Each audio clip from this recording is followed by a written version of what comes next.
Hello there, this is Kevin, and I don't really know much. Again, didn't know really much about this game, other than it was called Tower of Heaven, and that I was told it was pretty difficult. It's a free game, so you can go online and play it, and I downloaded the executable version because Windows apparently doesn't have a very good Flash player, and so it just lags uncontrollably. Which is not what you'd want for a game like this, which is sort of based on platforming. So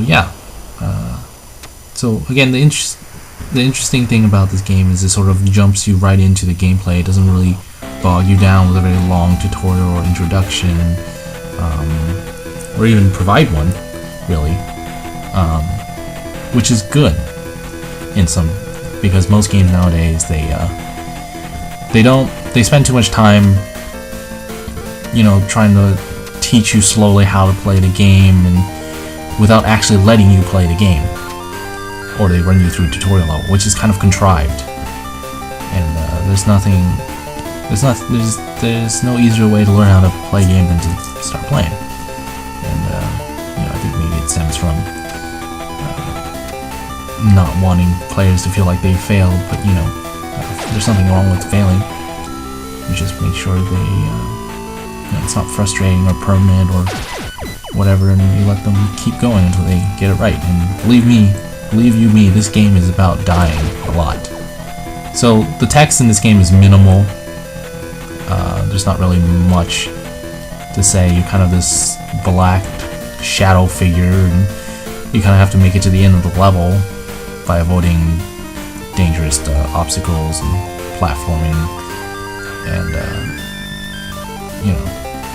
that's kind of really it. So in this game you die a lot, and there's nothing good about dying a lot, but one thing that they do well is that death is not very cumbersome. And what I mean by that is that it doesn't take a long time to respawn, and the levels are short enough that death doesn't really set you back a lot, so it's not frustrating. And on top of that, the deaths are usually, it's your fault. There's really nothing to it. I mean, if you ran into some giant spikes, it's your fault. And if you, for example, in this game, you're not allowed to run into yellow blocks. You run the yellow block, it's your fault. You touch some spikes, it's your fault. And that makes it less frustrating overall. I mean, it's still frustrating, of course, that you're dying a lot, but it's not as frustrating when it's your fault. So this is something that Dark Souls, for example, does very well. Because every time you die in Dark Souls because of some silly trap or something you didn't see, it was really your fault. And you could avoid it by being more careful, or not rushing into that item that you saw dangling in front of you. It really is less frustrating when it's your fault, as opposed to some faulty game mechanic or so on and so forth. So the interesting thing about this game is that at some point you come across a book of laws, and you're not allowed to disobey them, otherwise you get smited or smote by the omnipotent god, I suppose.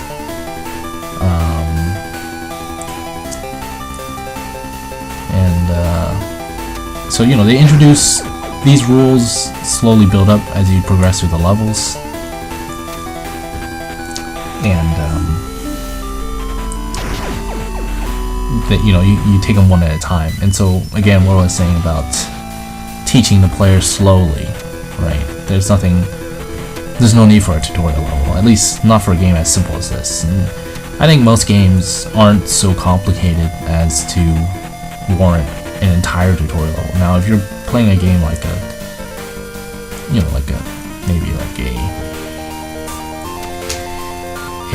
RTS that involves numerous buttons and hotkeys and so on and so forth, yeah, then, a tutorial level is probably important. But if your game is just a platformer that involves jumping and avoiding obstacles, I think most people can figure it out.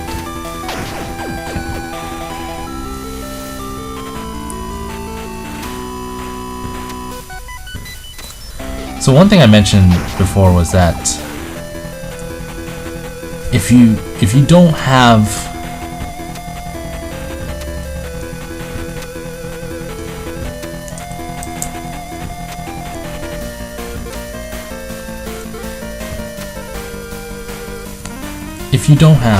for example, a very large budget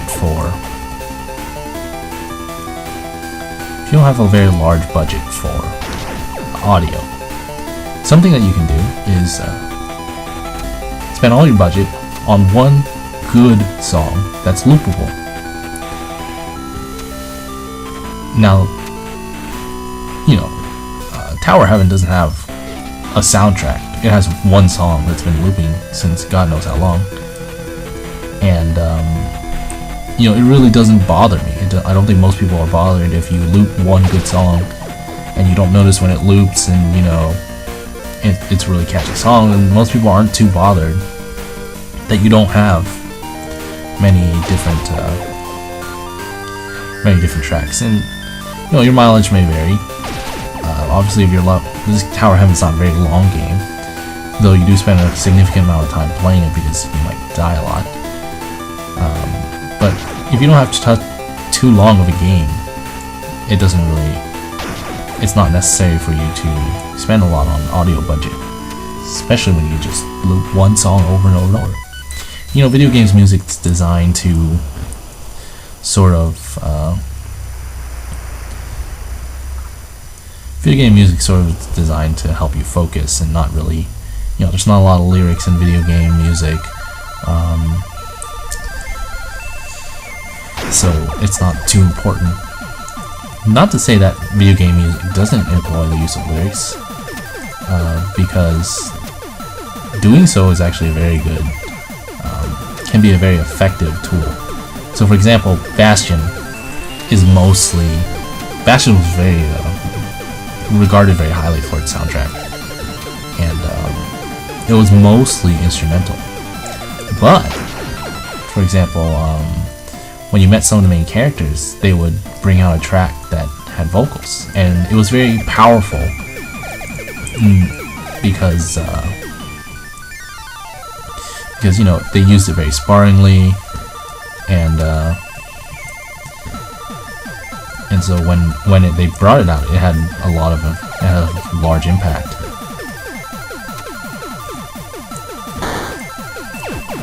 So just a comment there on whether or not to spend a lot of money on audio. To be honest, I don't think audio gets very much of the budget anyway, considering that it's probably one of the last things to be looked at. So, because I've already beaten this game, I know that there are 2 secrets in this game. Now, I have no idea what those secrets might be. I'm not very good at identifying secrets anyway, in most games, like Easter eggs and so on and so forth. So, I'm not too sure how or where they are.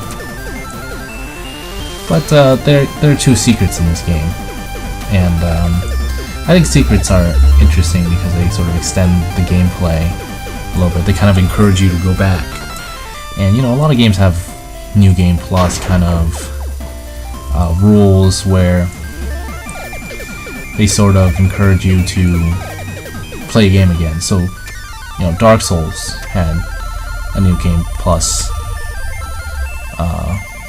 rule, and you start over and you keep all your weapons items and you just play through the game again. And Dark Souls is probably not a good example. I think a really good example of New Game Plus would be Diablo 2, and that was something I played a lot as a kid.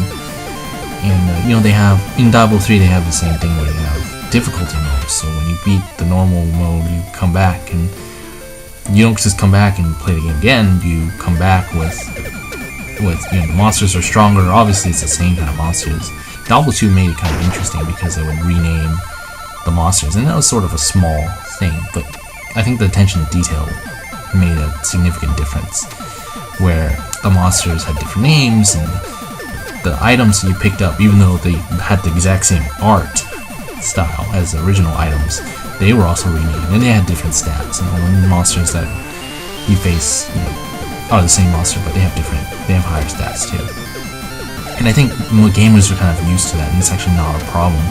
For example, in a lot of MMOs, you have the same monster, but just recolored. Now, that's been a complaint of many people, but I think when someone plays the game again, they kind of expect things to be the same, but a little bit different.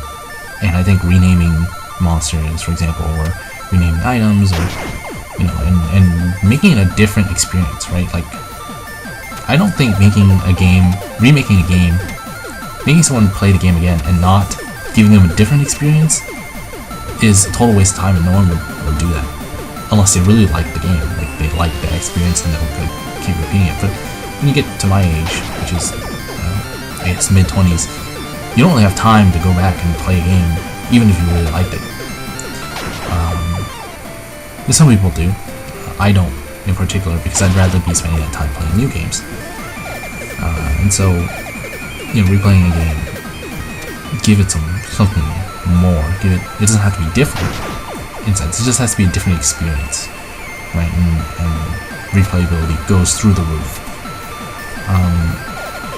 So I'm gonna stop playing Tower of Heaven here because it actually froze on me, and I don't feel like coming back to this level. But I was essentially at the end anyway, and the only thing I had left to comment on was that Tower of Heaven's a very short game. It's got like, I don't know, 10 levels or something. Oh dear. Looks like it's unfrozen again, so I guess never mind, I'll beat this last level and wrap up this recording.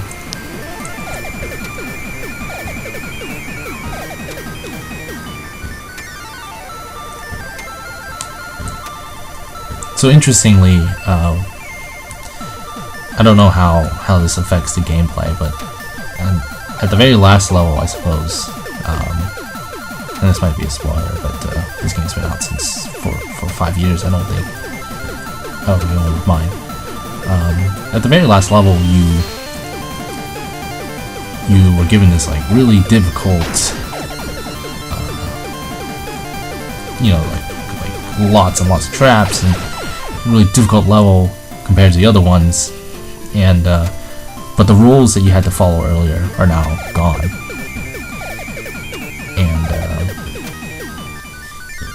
like it's been destroyed or for whatever reason, and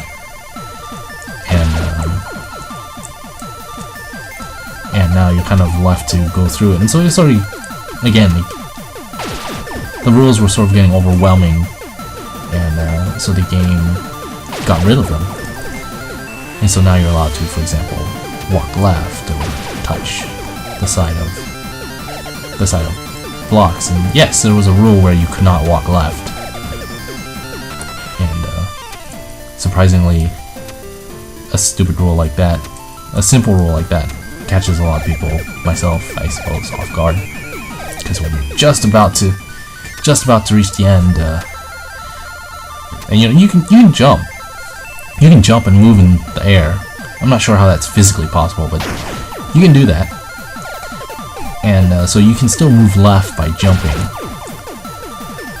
And actually, the level that they introduced, the no left rule, they forced you to learn that by placing you at the far right of the screen, with a spinning saw death machine coming at you. And the only way, and the exit's right to your left, and all you have to do is walk left to the door. But if you walk left, then you'll die. So after some thought, I figured, well, if I jump, I won't actually be walking, and that's actually what the game wanted you to do. So, no tutorials, no like, oh, you should try jumping, hint, it just let you figure it out, and that's something that a lot of games nowadays don't actually do, because they, I guess they're afraid that you'll get too frustrated and not play anymore. I don't know. It's not frustrating. right? It's not frustrating because it's not impossible to figure out. It just took a little bit of time, and it's really all you need. Just a little bit of time and a little nudge in the right direction, and you let people figure out. And actually, there's a, you know, there's something to be said about letting players figure it out. It gives them a sense of accomplishment and achievement, and that's pretty nice. You know. So here I am at the end, and as I was saying earlier, one thing that I really liked about Tower of Heaven was how short it was. Not because I like short games in particular, but because at this point in the game it starts to get a little bit stale, right? The whole platforming and rules and jumping around and death and constant death. It gets a little stale, right? And something that I mentioned before was that you really want to just capture, all you really need to do to make a good game is to capture 30 seconds of fun. And I think it was Halo 2 that mentioned, the developers of Halo 2 that mentioned it, where they built their Halo 2 around the idea that you had 30 seconds of fun and then you walked to the next area, and then that was another 30 seconds of fun. And you really, that's all you really need. And it can be the exact same concept, you know, I mean, Halo was just about shooting aliens in the face, you know, but make sure that it's varied enough so that the 30 seconds of fun doesn't look like the same 30 seconds that you just had. Right, so for example, the first 30 seconds of fun, you might be shooting an elite in the head, and then the next area you need to snipe some people and secure the area, and maybe when the areas get cleared, you drop some hunters in the area, and you know, hunters are kind of like boss level creatures, or boss level enemies in Halo. You know, and let the player have 30 seconds of fun by trying to take out the boss, you know, and you kind of mix it up and kind of hide from the player the fact that they're having the same 30 seconds of fun. So Tower of Heaven, you know, the whole premise of the game is to jump around and make it to the next level, and about 7 or 8 levels in, you know, you're pretty much done. And you don't want to, you know, you don't want to do that anymore. So, yeah, that sort of concludes my playthrough of Tower of Heaven. As you can see, it's a very short game, and it's fun. It's short, interesting diversion of your time, and it's fun because it is short, for one, and it's fun because it's kind of new and interesting, and it's not as frustrating, because most of the mistakes are your fault, you know, and yeah, it's an interesting experience, so that is what I would define as a very good game.